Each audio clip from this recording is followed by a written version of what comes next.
Práctico número 7, microorganismos promotores del crecimiento vegetal, biofertilizantes y biocontroladores. Ahora damos paso a la sección de ensayos y parte práctica propiamente dicha. Si nosotros analizamos o queremos realizar ensayos para probar la actividad biofertilizante de las PGPMs, podemos partir de algún cultivo. En nuestro caso, vamos a utilizar el cultivo de maní, que es el cultivo que venimos trabajando en la cátedra de microbiología.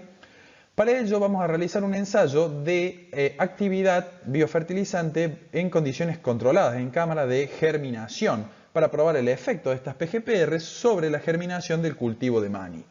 Para ello partimos de semillas de maní con un buen poder germinativo. Estas semillas se las trata con fungicida para evitar cualquier ataque de algún fitopatógeno, ya que aquí estamos probando el efecto biofertilizante y no el efecto biocontrolador de las cepas PGPR. Estas semillas van a ser sembradas en macetas, como vemos aquí, macetas de 3 litros, con un sustrato estéril conformado por suelo y arena, el cual se encuentra esterilizado por calor húmedo, es decir, un método de esterilización por calor húmedo, en el aparato en el cual lo realizamos, el autoclave. Recordemos que el autoclave esteriliza por presión y esa presión nos permite alcanzar una determinada temperatura. Recordemos que a 1.1 kg de presión vamos a llegar a 121 grados cuando la atmósfera en el interior del autoclave se encuentre totalmente saturada de vapor de agua. Este sustrato va a ser colocado en las macetas que van a posteriormente ser sembradas con las semillas de maní. Estas semillas de maní van a ser inoculadas también con los microorganismos promotores del crecimiento vegetal. Para ello debemos sembrar las bacterias, como vemos en la imagen, en medios de cultivo, es decir, realizar el inoculante, el cual utilizaremos para realizar el inoculante un medio de cultivo general tipo líquido, como es el caso de la tripteína soya caldo. Este medio de cultivo le va a aportar todos los nutrientes y las fuentes carbonadas necesarias para que las bacterias se desarrollen y vamos a dejarlas crecer entre 24 a 48 horas a una temperatura de 28 a 30 grados para luego inocular las semillas. Previo a la inoculación debemos comprobar la pureza del cultivo. ¿Cómo comprobamos la pureza de los cultivos? Bueno, realizando una tinción del tipo Gram. En este caso, por ejemplo, aquí vemos bacterias Gram positivas. Podríamos decir que estamos inoculando con cepas de bacilos. Para conocer cuánto inoculante, es decir, con cuánta inoculante deberíamos inocular estas semillas, previamente debemos realizar los cálculos que hemos visto en el práctico número 6 de inoculación. Allí nos daría una idea de cuál es el volumen que deberíamos aplicar a las semillas, para luego también conocer cuál es el volumen que deberíamos aplicar en la segunda inoculación a fondo de surco. Esta inoculación a fondo de surco seguimos protocolos en los cuales establecen que se debe aplicar al menos una concentración equivalente a 1 por 10 a la 6, 1 por 10 a la 7 bacterias por semilla. Es decir, 1 millón o 10 millones de bacterias por semilla. Para ello le vamos a aplicar, si por ejemplo el medio de cultivo ha crecido a una concentración de 1 por 10 a la 10 o 1 por 10 a la 11, entre 40 a 100 microlitros de ese inoculante en el fondo del surco. Una vez que las semillas fueron sembradas, por ejemplo, a 3 centímetros de profundidad, se colocan en cámaras de germinación para llevar a cabo el ensayo. En esa cámara de germinación se va a regular la temperatura a 28 grados, el fotoperíodo, es decir, la duración de horas de luz y oscuridad. Le vamos a dar 16 horas de luz y 8 horas de oscuridad, y el ensayo va a tener una duración total de 10 días. Algo muy importante y que no les he comentado es la regulación de la humedad de las macetas. Estas macetas van a ser regadas a un 70% de capacidad de campo al inicio del experimento, de forma tal de que a medida que pasen los días el suelo va a ir perdiendo, propiamente dicho, humedad, hasta alcanzar un 60% de la capacidad a campo. Esta humedad es muy importante regularla, ya que por debajo de ella podemos correr riesgo de que la actividad microbiana y a su vez también la actividad de las plantas se vea reducida. Una vez que finalizaron los 10 días y pasaron los 10 días desde la siembra, procederemos a realizar, por ejemplo, lo que haríamos en laboratorio, que es la de las determinaciones. Esto, como ven en la imagen, son plántulas correspondientes a 10 días de crecimiento. Como ven, ya las raíces han ocupado casi todo el volumen de la maceta, están de un color blanco, por lo tanto están en activo crecimiento, y allí procederemos a determinar índice verde o SPAT, que nos va a permitir determinar de manera indirecta el contenido de clorofila y el contenido de nitrógeno de esas hojas. Se va a proceder a tomar la altura de la planta. ¿Cómo tomaríamos la altura de la planta en este caso? Desde el cuello de la raíz, que es allí donde le estoy señalando, hacia el extremo del ápice, o otra forma, desde el cuello de la raíz hasta la última hoja completamente extendida, tomando la planta y estirando las hojas para que quede de manera recta. También tomaríamos la longitud de la raíz principal, ya que queremos ver si hay algún efecto en ella. Para ello deberíamos estirar completamente la raíz. En este caso el maní es una planta dicotiledónea, por lo tanto la raíz es pivotante y podríamos detectarla fácilmente. Contar también el número de hojas que tenemos presente. En el caso del maní es una planta de hojas compuestas, es tetrafoliada, por lo tanto cada hoja va a tener 4 folíolos. ¿Y cómo hacemos para determinar cuál es la hoja? Bueno, deberíamos seguir el pecíolo hasta la base del tallo, donde están las estípulas, y allí determinar el número de hojas. Una vez que hemos realizado estas mediciones, procederíamos a determinar el peso seco radicular y el peso seco aéreo. Para ello cortamos el nivel del cuello de la planta, por un lado la raíz, por otro lado la parte aérea, se colocan en bolsas de papel y se llevan a estufa a 55 grados durante 48 o más horas hasta que alcance el peso constante. Es decir, hasta que alcance un peso constante ya se ha perdido toda el agua. Como este ensayo cuenta de repeticiones, es decir, no vamos a realizar por cada cepa que nosotros probemos, no vamos a realizar una única maceta, sino que, como hemos visto, por ejemplo, en el práctico número 1, en el de técnicas de muestreo, necesitamos tener submuestras, es decir, o repeticiones. En este caso, más que submuestras, van a ser repeticiones. ¿Cuántas repeticiones estamos realizando nosotros? Unas 15 repeticiones. Por ello, del total de 15 macetas, vamos a tomar una maceta y específicamente una planta, de la cual le vamos a extraer todos los folíolos de esa planta, como vemos en la imagen aquí inferior, y con esas hojas vamos a determinar el área foliar. Para determinar el área foliar, en nuestro caso vamos a utilizar un programa. Allí se toma una imagen o se escanean las hojas y se utiliza un programa que es el programa ImageG, que nos permite tomar la superficie a partir de una superficie conocida. Por eso ven un cuadradito, es decir, yo le indico al programa cuánto mide esto, en este caso 4 centímetros por 4 centímetros, el programa va a saber que aquí hay 16 centímetros cuadrados. Por lo tanto, tomando esta figura como referencia, nos calcula cuál es la superficie de cada una de las hojas y nos arroja en un Excel la superficie foliar total. Estos son los parámetros que nos ayudarían a definir si existe una diferencia, como vemos en la imagen, entre una planta control y una planta tratada con PGPRs. En lo que corresponde a ensayos de actividad biocontroladora, vamos a realizar ensayos in vitro. ¿Qué tipo de ensayo in vitro vamos a realizar? Ensayos de cultivos duales, como vemos aquí en la imagen. ¿Por qué cultivos duales? Porque se siembra, por ejemplo, el hongo en el centro de la placa y a los costados se le realizan 2 anzadas o 2 líneas separadas a 20 milímetros de PGPR. De esta forma, si se ejerce algún efecto de inhibición del crecimiento, el hongo crecería entre medio de las 2 líneas bacterianas, como estamos viendo en esta imagen. En caso que no se controle, como vemos aquí en esta imagen, aquí no sé si logran distinguir, están las 2 líneas bacterianas, vemos que no hay inhibición.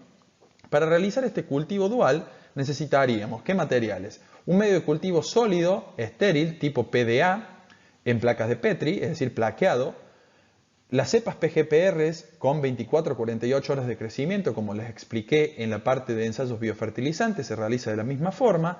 Hongos también en crecimiento activo, de forma tal de poder tomar una pequeña porción de ese hongo, principalmente lo vamos a tomar del frente de avance, es decir, del extremo más distal del centro, y un sacabocados, ansas y agujas histológicas estériles, que ahora les voy a pasar a explicar cómo vamos a utilizar todos estos materiales. El procedimiento para realizar los ensayos in vitro, en este caso los cultivos duales, sería primeramente tomar una placa de Petri y PDA estéril, y con el sacabocados realizarle una perforación al centro de la placa. Previamente a realizar la perforación debemos esterilizar el sacabocados. El sacabocados se esteriliza por flameado porque previamente lo voy a haber introducido en alcohol.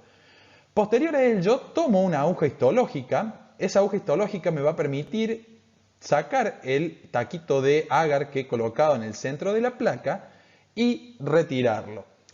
Posterior a ello vuelvo a esterilizar nuevamente el sacabocados y lo dejo enfriar y corto un taquito de micelio del frente de avance del hongo. En este caso imagínense que esta es la placa control, es una placa de crecimiento de hongo, el cual lo voy a utilizar para sembrar mi ensayo. El frente de avance sería esta zona que le estoy señalando con el puntero, es decir, lo más distal del centro de crecimiento. Esto es micelio de último crecimiento. Allí voy a colocar mis sacabocados y voy a extraer el taquito de 5 milímetros, es decir, realizo el corte.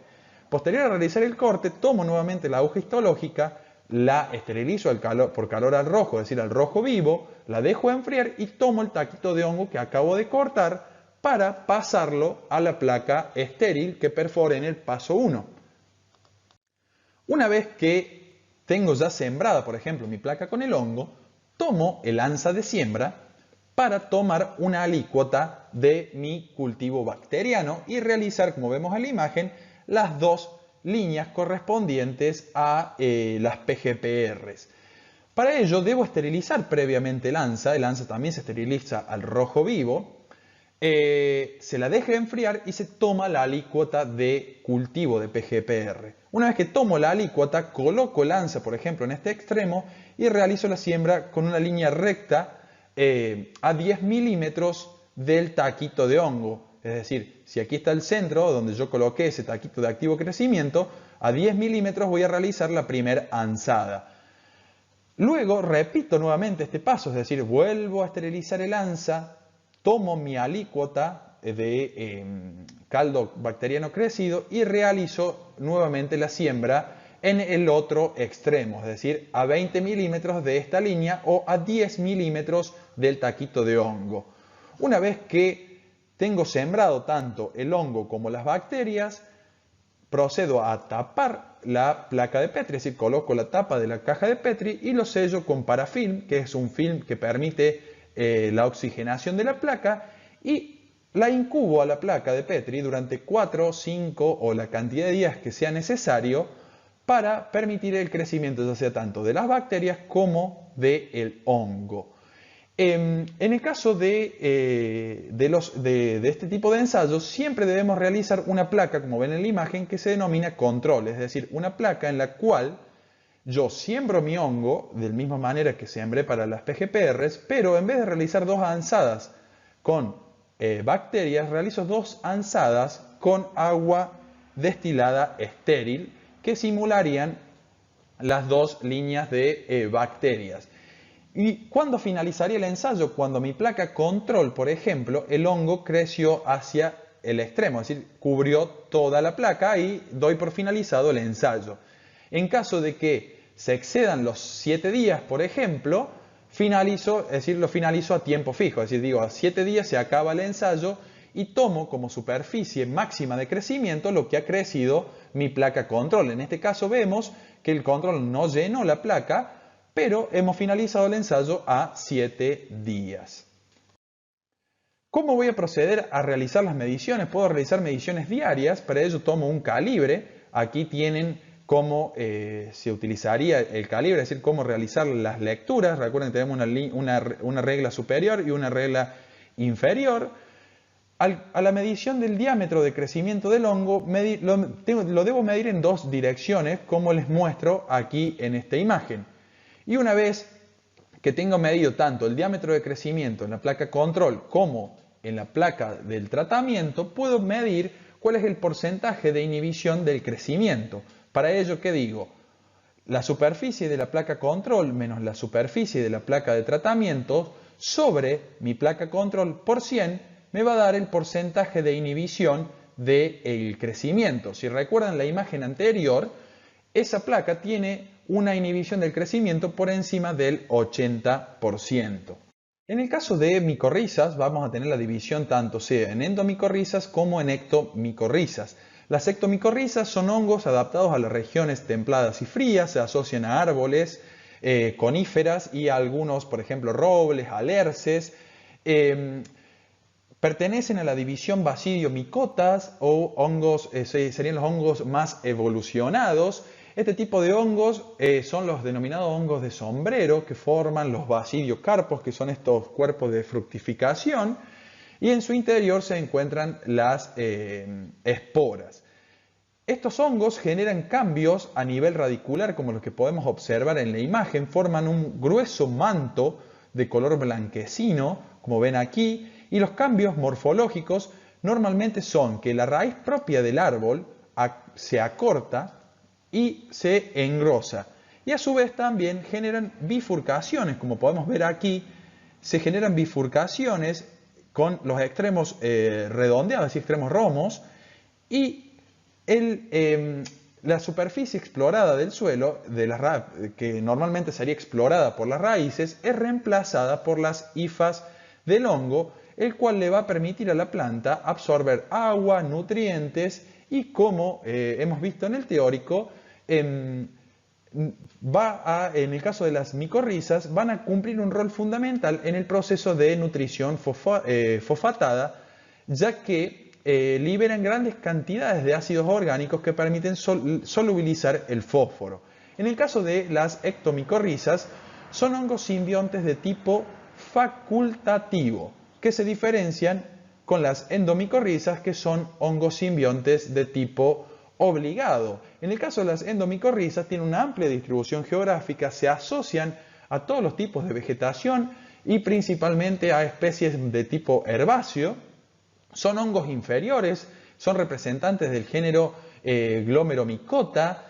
Estos se caracterizan porque no forman cuerpos de fructificación, sino que van a esporular en el propio suelo. Esto lo convierte como en una pequeña limitante desde el punto de vista, si lo pensamos, para la formulación de bioinoculantes, porque al no fructificar en un cuerpo de fructificación y poderlo cosechar fácilmente, al momento de recolectar las esporas deberíamos recolectar grandes cantidades de suelo, y esto se hace inviable porque no podríamos secuestrar esas esporas para formar un bioinoculante como se hace fácilmente con ectomicorrizas. Aquí, para poder inocular, por ejemplo, deberíamos tomar ese suelo propiamente dicho, y a su vez también tomar suelos con raíces ya infectadas con micorrizas, triturarlo y esparcirlo por el campo de forma tal de que el inóculo vaya en esos fragmentos de raíces y las esporas en el propio suelo, lo cual se hace de manera inviable si lo pensamos a escala extensiva. Estas endomicorrizas a su vez también generan cambios en la morfología de la raíz, no en la morfología externa como es en el caso de ectomicorrizas, sino en la morfología interna, es decir, cambios en las estructuras internas, ya que el hongo va a invadir tanto intercelularmente como intracelularmente, formando estructuras que son arbúsculos y vesículas. Los arbúsculos son estructuras, si se lo imaginan en forma de árbol, el nombre lo indica, que permite en el interior celular aumentar la superficie de contacto y garantizar el intercambio entre las células del hongo y las células de la raíz. En cambio, las vesículas son más bien estructuras similares a lo que son una vacuola para una célula vegetal, para que se lo imaginen, y permiten almacenar gran cantidad de sustancias. Entre ellas pueden ser los fósforos que, una vez que la planta los necesite, disuelve las vesículas o disuelve los arbúsculos y absorbe los nutrientes. Estas imágenes fueron aportadas por la doctora Soraya Saloum, que era anterior docente de microbiología. En lo que corresponde a la observación de estructuras simbióticas, vemos aquí lo que les nombraba anteriormente de las ectomicorrizas. Si uno toma, por ejemplo, una plántula de pino, como las que venden en el vivero de la facultad, normalmente están inoculadas con ectomicorrizas y si las colocamos bajo la lupa podremos observar lo que yo les decía, el acortamiento de las raíces, el engrosamiento de las mismas y las bifurcaciones de esta estructura en forma de Y, que es producto de la asociación simbiótica entre las ectomicorrizas y las raíces de estos pinos. En el caso de las endomicorrizas, aquí vemos con más detalle lo que les nombraba anteriormente, las vesículas, los arbúsculos. Aquí ven una imagen mucho más ampliada a microscopio óptico y las vesículas. Normalmente la visualización de micorrizas vesículos arbusculares, como también se les llama a las endomicorrizas, se realiza una tinción especial con un colorante de tipo azul de tripán. Este colorante azul se realiza, es una tinción que lleva un tiempo relativamente extenso y una vez que tenemos teñidas las raíces del cultivo, tomamos pequeñas raicillas que se colocan sobre, como vemos aquí, sobre un portaobjeto. Si ustedes cuentan la cantidad va a haber 10 raíces. ¿Cuál es el objetivo de colocar 10 raicillas sobre un portaobjeto de la manera que están colocadas aquí? Es calcular el porcentaje de micorrización que van a presentar esas raíces. Como vemos, les dije 10 raíces se colocan sobre el portaobjetos y se comienza a observar en el microscopio. Se toman 3 sectores, de cada uno de los sectores se va a ir contando si está micorrizada o no micorrizada. ¿A qué le hacemos referencia a esto? Es decir, si hay presencia o no de hifas, vesículas y o arbúsculos. Por ejemplo, si en las 10 raicillas observamos 10 estructuras, es decir, en todas observamos estructuras, hay un 100% de micorrización. Si observamos en 5 de 10, va a haber un 50% y en 3 de 10 va a haber un 30% de micorrización. Así es como se calcula si una raíz está micorrizada o no. Esto es lo que corresponde a la parte práctica del práctico número 7, microorganismos promotores del crecimiento vegetal, biofertilizantes y biocontroladores.